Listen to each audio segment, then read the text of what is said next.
یہاں تک تو ٹھیک ہے. لیکن جب میں دوسرا پیرا پڑھتا ہوں نا تو میرا پھر میں کہتا ہوں کہ یہ کسی بھی نالائق آدمی کی سلیکشن ہے. تعبیر ہے جس کی حسرت و غم نہیں اے ہم نفسو وہ خواب ہے ہم. نہیں یہ نہیں یہ بے نظیر بھٹو بے نظیر صاحبہ چاہتا. کوئی ادھورے خواب کی تعبیر نہیں تھی. مطلب کہ ان کا خواب جو تھا وہ ادھورا نہیں ہوا. پاکستان جو ہے وہ پہلے سے زیادہ مضبوط ہوا. پاکستان کے اندر جمہوریت پہلے سے زیادہ سخت جان ہوئی. ٹھیک ہے نا. تو وہ حسرت و غم کی کوئی تعبیر نہیں ہے ان کی. تو اس لیے احباب جو ہے وہ تھوڑی سی احتیاط کر لیں. دیکھیے وہ بے نظیر بھٹو صاحبہ جو ہے لائن سنتے ہیں وہ پہلی لائن زیادہ سر میں ہے نا تو اس لیے سن لیتے وہی سنتے ہیں. بے نظیر بھٹو صاحبہ جو تھی وہ وزیر اعظم بنی, 2 دفعہ وزیر اعظم رہی. وہ پاکستان کی ڈائنامکس کو سمجھتی تھی, پاکستان کی سیاست کے ڈائنامکس کو بہادر سمجھتی لیڈر تھی. رہی. نرم مزاج تھیں, دشمنوں کو معاف کرنے کا اور دوستوں کو جو ہے وہ ان کی سرپرستی کرنے کا بھی ان کے اندر ظرف تھا. اور انہوں نے اپنی جو سیاسی جد و جہد ہے اس کے اندر اپنے بچوں کو بھی مناسب وقت دیا, اپنے سہاگ کے نام پہ بھی انہوں نے بھگتا, اور اپنی پارٹی کی پولیٹکس کو, سیاست کو بھی وہ آگے بچا کے چلی, اور ایک اچھی وراثت دے کے گئیں اپنے صاحبزادے بلاول صاحب کو. اور وہ ظاہر ہے کہ وہ بلاول صاحب جو ہیں وہ پاکستان کی نئی سیاست کا چہرہ ہے.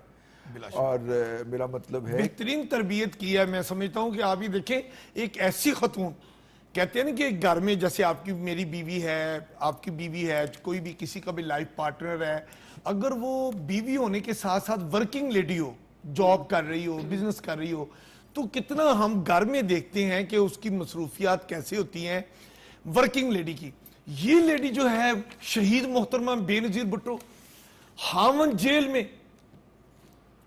باپ شہید, اور اکثر جیل میں اور طویل جیل کاٹی 8 سال, اور پھر کیا کیا کچھ ان کے ساتھ نہیں ہوا.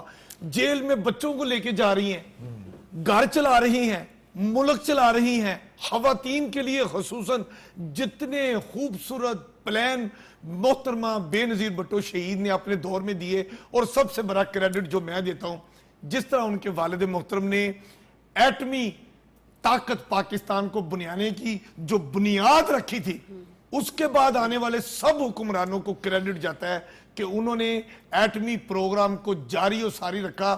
اور محترمہ شہید بے نظیر بھٹو نے ایٹمی پروگرام کے ساتھ ساتھ میں سمجھتا ہوں میزائل پروگرام کو جس طرح لے کے آگے چلے. اور پھر آپ دیکھیں کہ نواز شریف صاحب تشریف جب لاتے ہیں بطور پرائم منسٹر, انہوں نے اسی ایٹمی پروگرام کو جس جرأت اور بہادری کے ساتھ اس کا دھماکہ کیا, اور اتنے دھماکے کیے جتنا نمبر ہمارا دنیا میں ایٹمی طاقت کے طور پر اس میں نا ایک آخری بات, ہمارے ہاں نا ہمارے جو سیاست دان ہیں پچھلے کوئی 40-50 سال سے ان کی کردار کشی بہت ہوئی.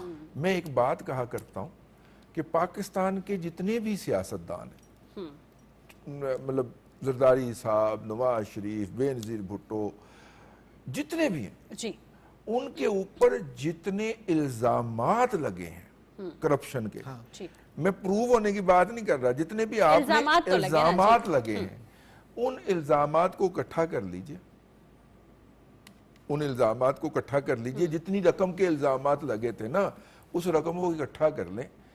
میں نے یہ سٹڈی کر رکھی ہے ذاتی طور پہ. ریاست پاکستان کا 2018 میں جو خرچ تھا اب تو بڑھ گیا ہے, اب تو 3 گنا ہو گیا. میں ریاست پاکستان کا جو 2018-19 میں خرچ تھا, وہ صرف وہ سارے الزامات, ابھی ثبوت کی بات نہیں ہو رہی, وہ الزامات صرف 52 دن کا خرچہ ہے. تو جنہوں نے اس قوم کو بیوقوف بنایا کہ ہم سیاست دانوں کی دولت باہر سے لے کے آئیں گے, بھائی یہ تو صرف 2 مہینے چلے گا, اس سے ملک پھر کیا کریں گے؟ کیا کریں گے جی, وہی کہتے تھے اگر ہمیں IMF کے پاس جانا پڑا تو ہم خودکشی کر لیں گے. میں تو اس دن سے انتظار کر رہی ہوں. پروگرام کا وقت ختم ہوا, ہمیں اجازت دیجیے, اپنا خیال رکھیے گا. پاکستان ہمیشہ زندہ باد.